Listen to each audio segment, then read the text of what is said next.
What's going on YouTube? Today we're doing static malware analysis. We're going to talk about how to perform or how to conduct static malware analysis as part of two videos I'm going to release, one of which is the current one that we are talking about right now. The upcoming video will be about dynamic analysis, so you're going to have an overview of how to perform both the static and dynamic malware analysis. So previously, when we talked about defensive security, we mentioned that malware analysis is one option you can actually undertake, or you can actually choose if you want to get into defensive security. So in malware analysis, you might be stumbling upon malware samples under different contexts. So maybe you might be working in a SOC center. So both who are working in a SOC or security operations center might also perform malware analysis to write detections for malicious activity in their networks. You might also be performing malware analysis as part of an incident response team. So incident response teams also analyze malware to determine the impact of the malware, or the negative damage, or the damage that is incurred on the network.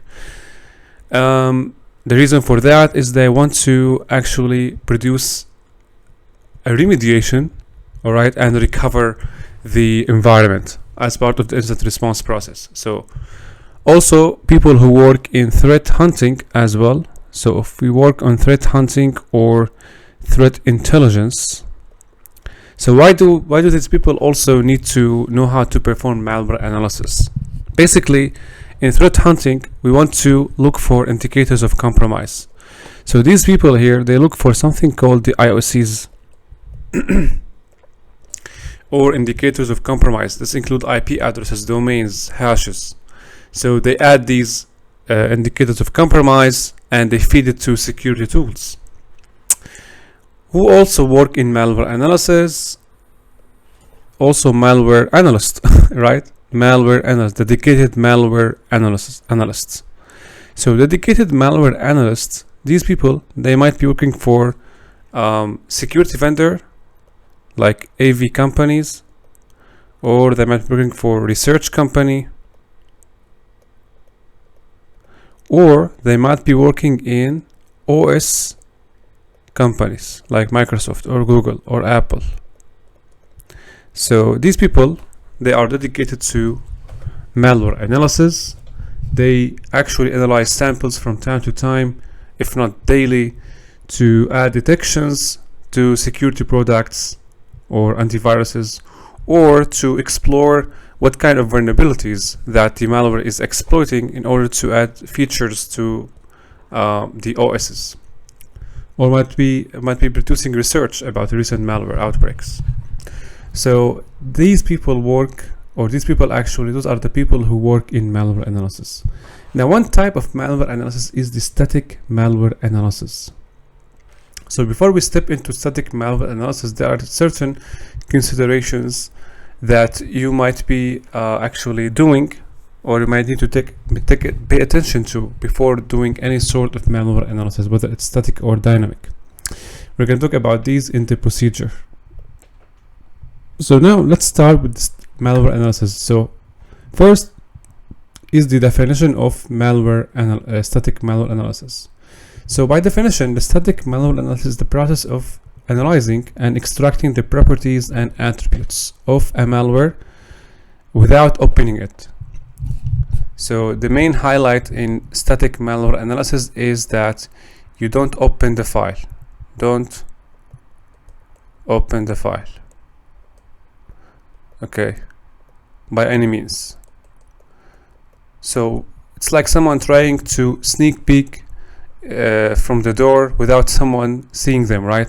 So you try to extract the properties and attributes of the file without opening it. Okay, so that's static malware analysis, and that's the main highlight. Now on the procedure. So how to perform static malware analysis. So basically the procedure is one for both dynamic and static malware analysis. So the first thing is that we analyze the malware in a controlled environment. So we actually have a dedicated VM, for analyzing malware, static or dynamic. So why do we choose dedicated VM? The reason for that, we don't want to mistakenly open or accidentally open the malware or the file. So what do? We dedicate a VM. Any VM should do fine with all the tools that you need. It could be a Windows VM, it could be a Linux VM, it could be a dedicated OS for malware analysis, such as the one that we will use today is called Remnux. This is the dedicated operating system based on Linux, equipped with all the tools that you need as a malware analyst. It was built for reverse engineering. Reverse engineering is also part of malware analysis, an integral part actually. We're going to talk about this. Okay, so you need a dedicated VM. Also, what you need to do, zip the file. So if you have a malware sample, zip it, okay, and protect it with password plus password. So why do we do that? We don't want, again, to accidentally open the malware. So in case you accidentally open the file, you will just be asked about the password because the file has been zipped with the password. So you prevent yourself from getting into a disaster or catastrophe. So these are the considerations, the main considerations actually, when performing malware analysis, and specifically static analysis. The last thing that I would like to mention is try to restrict, okay, if not cutting the internet access, restrict internet access on where? On the VM on which you're analyzing the malware. So here, try to cut the internet or restrict it. Why do we do that? The reason is most malware make contact with outside sources or CNC, command and control servers. The reason is they want to receive instructions on what to do on the machine, or they are designed to receive instructions from a central server. We call it the CNC. That's why when we restrict internet or we cut the internet access, but what we do here actually, we are preventing the malware from communicating with its origins. Although this one is actually not that important in static malware analysis, it's more important when we do dynamic analysis.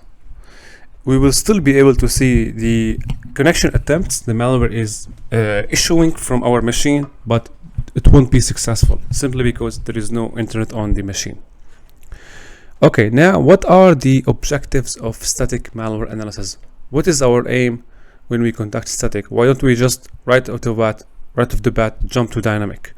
So the objectives of the static malware analysis is that we extract certain attributes.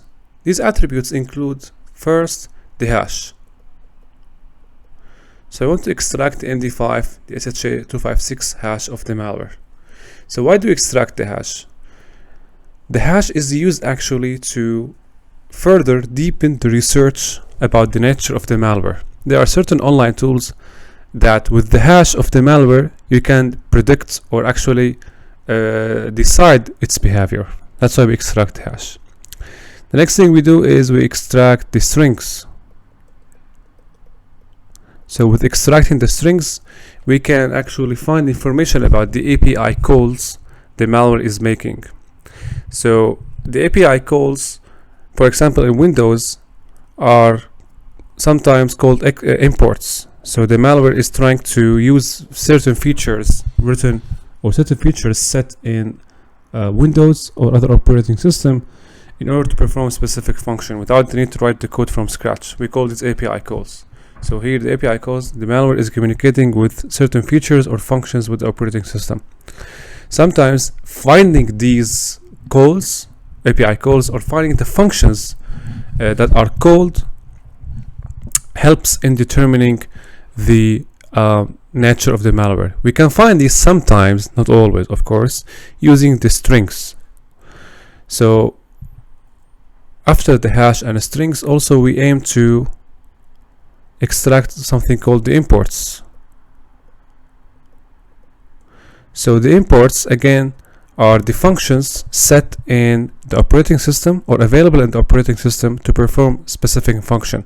So the malware authors, instead of writing these from scratch, they would use something called the imports. They would make API calls to certain functions at the OS to perform specific thing. For example, let's say you can go to Microsoft documentation, by the way, and check out all of the functions available there. These functions actually help you if you are writing certain program. You can use these functions to perform specific objective without the need to write the code from scratch. So what's an example function? For example, we have the reg query value.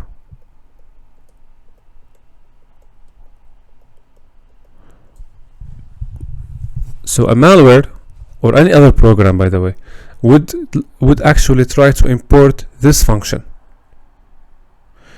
So when we extract all the imports from a malware, we actually extract all of these functions, and by extracting all of these functions we can draw an image or picture about the kind or the nature or the behavior and the nature of the malware. For example, registry query value. Here we actually know that the malware is trying to query registry, right, to find certain values or stuff from the registry, and equipped also with other imports and functions and the knowledge about these, we can also draw a certain limited picture of the nature of the malware.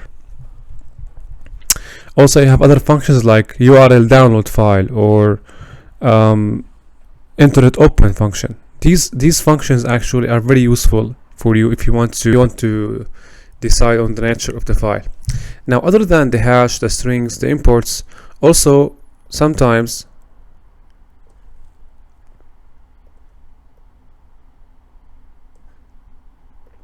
to decide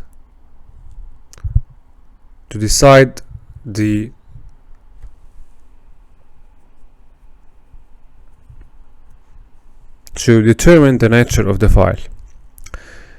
Additionally, one other thing is the file extension or the nature of the file.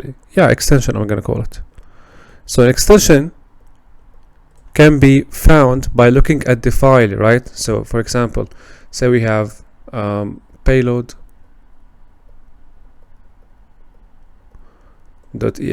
Here we know that the extension is executable, so we determine the nature of the file just by looking at the extension. But sometimes malware authors or writers would actually mislead you by changing the extension. So the only way to finding the true nature of the file, you can just actually looking at the file extension using the file command called the file. Here you can reveal the true nature of the file or the true extension of the file. So looking at the extension or looking only at the file name wouldn't give you a true indicator of the true nature of the extension. That's why we use other commands and tools. So now let's talk about some tools of static malware analysis. So we're going to open a new page, and here we type the tools. Okay, one by one. So how do we find the hash? Easy, right? So to find the hash of a file, you can use multiple tools. You have online and you have offline.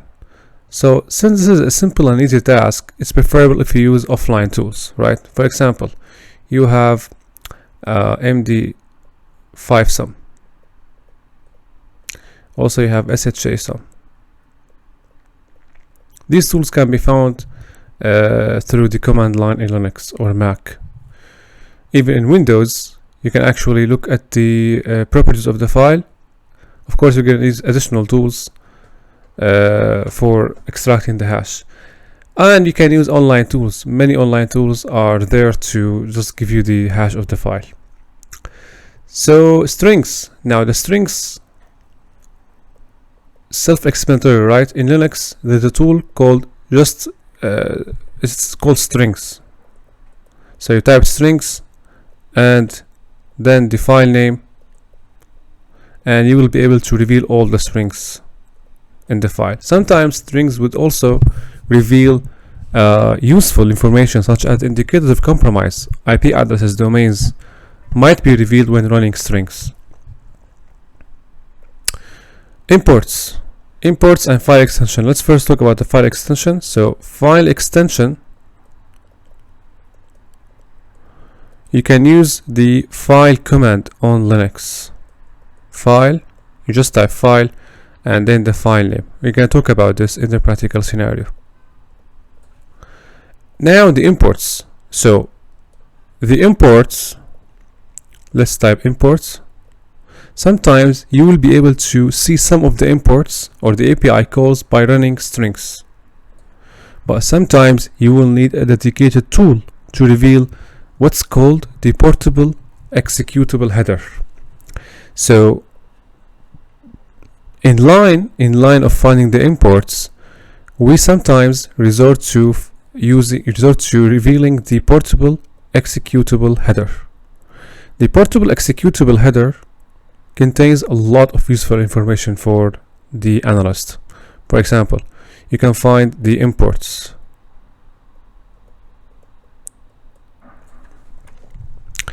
and also you can find the exports. Now the exports, the difference between imports and exports are related to the DLLs. So we'll give you the DLLs of the file, or dynamic linked libraries. Also the sections. So PE headers contains sections.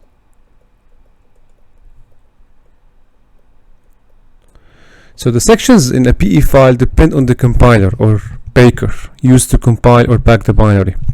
What are example sections that you would find when you reveal the PE header? Example sections would be, for example, let's draw an arrow here and talk about the sections. For example, you might see something like .text.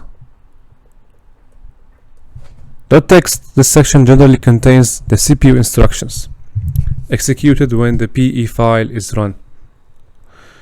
The section is marked as executable as well. You have also the .data. You might also find .rsrc or rsource. So these sections are useful when analyzing an executable file. So for .text, you can find CPU instructions. For .data, this section usually contains the global variables, and rsource contains resources that are used by the executable file. For example, here you can find information about images or icons. All of these can be revealed when analyzing the sections. Okay, so how to reveal the portable executable header? We have several tools for this. One of the tools is actually called, let's use another color here. So one example tool is the Winitor, called Winitor. So Winitor is a Windows application used for malware assessment, or it's called malware initial assessment. The goal of that is to spot artifacts of executable files in order to accelerate the initial assessment of the malware. It's a very popular tool, just give it a try. Another tool is used for static analysis actually is, you have the proc or proc.dot. Proc.dot gives you visual analysis or visual static analysis, right? So basically that's why they call it the de facto standard. So it does much more than other traditional static malware analysis tools. You can actually get overall feeling of what the entire malware is doing, right, using the proc.dot. You can get also correlation between the API calls, visualization, and interactive graph. Very useful tool. It works also on Windows. Now, what about command line tools? So command line tools to reveal the header and the imports PE check. And there is a GUI version of this tool called the PE tree. Alright, now these tools reveal hash, strings, extension, and imports, exports, file header, PE header. What about online tools? You can also use online tools such as VirusTotal. Now with VirusTotal, sometimes with the results it provides, you don't need to go further with dynamic analysis. There are actually certain useful features in VirusTotal, such as the community tab, the details tab, the behavior tab. You can also search by hash, and you might be actually revealing the nature of the malware without just the need of dynamically analyze it, right? It's also one of the static analysis tools. You can also use AnyRun. Now, AnyRun is not a static analysis tool. It's a complete tool you can use online that will actually run the file and gives you a report. In this report, you will be able to inspect all of the features, properties, attributes, properties, the behavior of the malware. You can rely entirely on online tools such as AnyRun without the need to do static and dynamic. But if you want to get a detailed view yourself, you're gonna need to do it manually. All right, so these are most of the tools. Still, there is one part left that I didn't talk about. So another advanced method, I'm gonna call it advanced method to perform static analysis, advanced static malware. I'm gonna call it static malware analysis. So that advanced method is using the disassemblers. So using disassemblers is a way of revealing the CPU instructions. We reveal the CPU instructions or the machine code of the malware. So in order to do that, we need to use something called the reverse engineering tools. So what are examples of reverse engineering tools? So examples could be Radar 2 command line tool. Also you have IDA, works on Windows, GUI tool. Also you have Ghidra, also GUI tool, works on Linux and Windows. What else? We have also only debug. Yeah, only debug, it's more like a debugger than a disassembler, so I'm gonna just remove this one. What else we have? X64 debug. Again, more than, yeah, you can call it actually. Most debuggers can be used as disassemblers, and most disassemblers can be used as debuggers. So basically, no problem. You can just consider it there. Now, what's the difference between disassemblers and something called the debuggers? As the name suggests, debuggers can be used to just find if the code has bugs, right?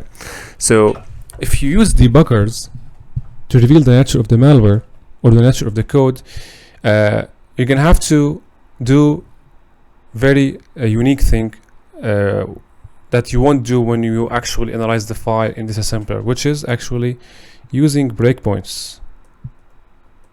So breakpoints are set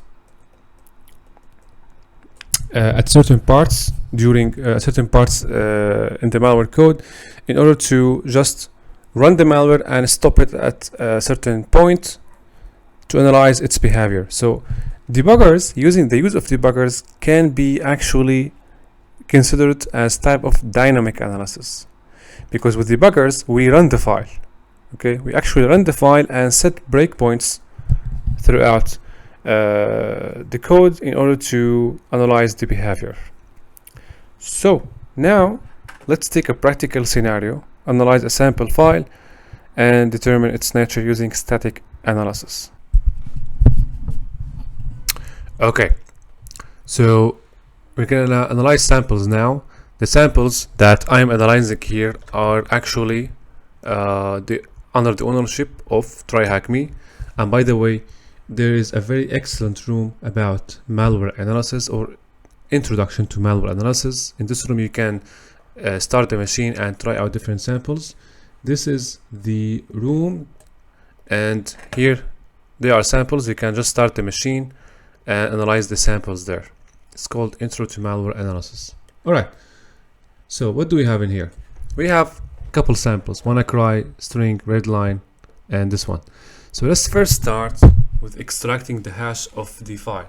The target file here is, or the target binary is called redline. Now, by looking at the process here, we'll be able to answer most of the questions in the task. They are very easy. I'm gonna just skip them right now because I think you can do it yourself. So redline, let's first extract the hash. So you can do that using MD5 sum and typing in redline. You can extract the hash. So what do you do with this hash? Again, you can use tools such as VirusTotal to search the hash, look up the hash, and find the relevant results from most prominent antivirus vendors. Again, you can also use the file extension or the file command to reveal the nature of the file. So redline, as you can see, it's telling you that it's portable executable 32. It's designed to run on 32-bit processors on Microsoft Windows. So now you have revealed the nature of the file, and also you have revealed the hash of the file. Let's now take a look at the strings. Strings, redline. This is the output of the command. Now sometimes the output is very long that you cannot manage it. So what we can do, you can just type redline or strings redline and pipe this to the less command. So right now I'm revealing the very first section of the file only. As you can see, this program can be run in DOS mode. We can see certain strings. As you can see, .text, .rdata. These actually are the segments that we talked about earlier when analyzing the portable executable header. Now, most of the strings here are actually gibberish. We can't make use of any of these. So we're gonna continue with space to see the rest of the strings. Okay, nothing in here. Again, space.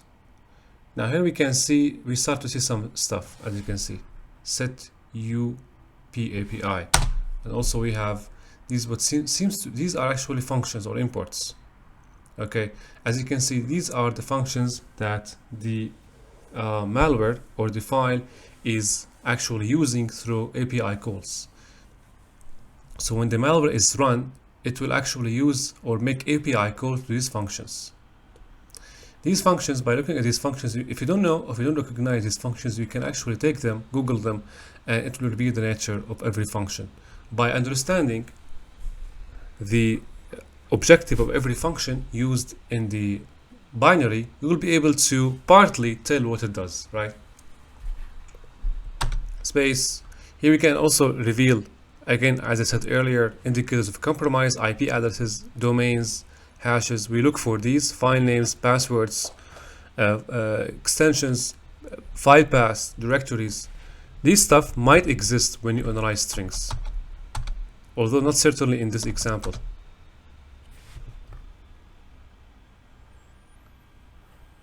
Okay, look at these. Dub. Okay, space, space, space, space. So on and so forth. Nothing in here as well. Okay, the aim here, we don't aim to reveal anything, just looking how to do it. Gonna press Q now to quit this. Okay, the next thing now, as we said earlier, if we calculate the hash, we can take the hash and use an online tool such as VirusTotal.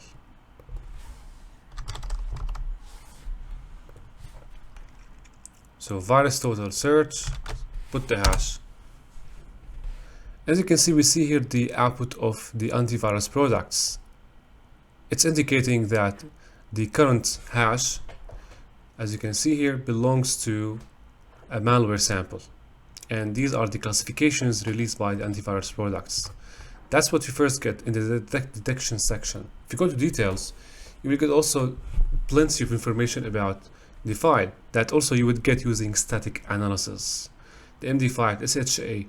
Also, you can see if there is baker used by the malware author, you would see also the type of the baker. Bakers are used to thwart your static analysis efforts. So bakers are there to prevent you from doing static analysis by obfuscating or encrypting the statistics, or sorry, the attributes and properties of the file. Here you can see history, the creation time of the file, the submission date, the compiler products, sections that we talked about earlier, header, the imports. These are the DLLs, as you can see. Yep. So these information that you would get in the details section are information actually you might be extracting if you are doing static analysis. Relations. Now, these are the things or the connections the malware makes after it is being run, as you can see here. Contacted domains. These information you would get if you perform dynamic analysis. So as I said earlier in the video, guys, you can rely completely on online tools if the sample is known enough. This sample, for example, has been long enough and has been analyzed previously, so it's safe to say that you can rely on the results here you see in the online tool. Behavior. Also, this information can be extracted when you conduct dynamic analysis after you open the file. Network connections, the files created, modified, registry keys,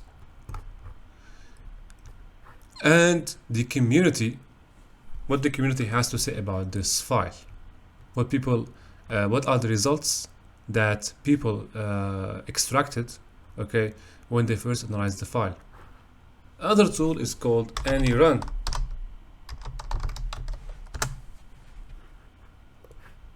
This is a sandbox, by the way, and here you can click on Let's Hunt, create an account, and start analyzing a file. It actually does something similar to VirusTotal, but the difference is that it's doing it interactively, and you're given a screen where you will see actively what the malware is doing. If you are, of course, are to conduct dynamic analysis, which is not in the scope of this video. We're going to talk about this in the upcoming video. Okay then, so what are some other tools? Let's see here. Okay, graphical tools or GUI tools is PE3, for example. As you can see here, we can see this is the file in question. You can click on the header. Okay, you can see the header. You can see also this is the file header. You can take a look at the imports, the segments. This is the .text segments. So tools can be online, can be GUI, and can be also command line tools. That is brief about static analysis. Now you are free to go and research and start practicing analyzing files using static methods. So that was for today, guys. I hope you liked the video, and see you in the next video.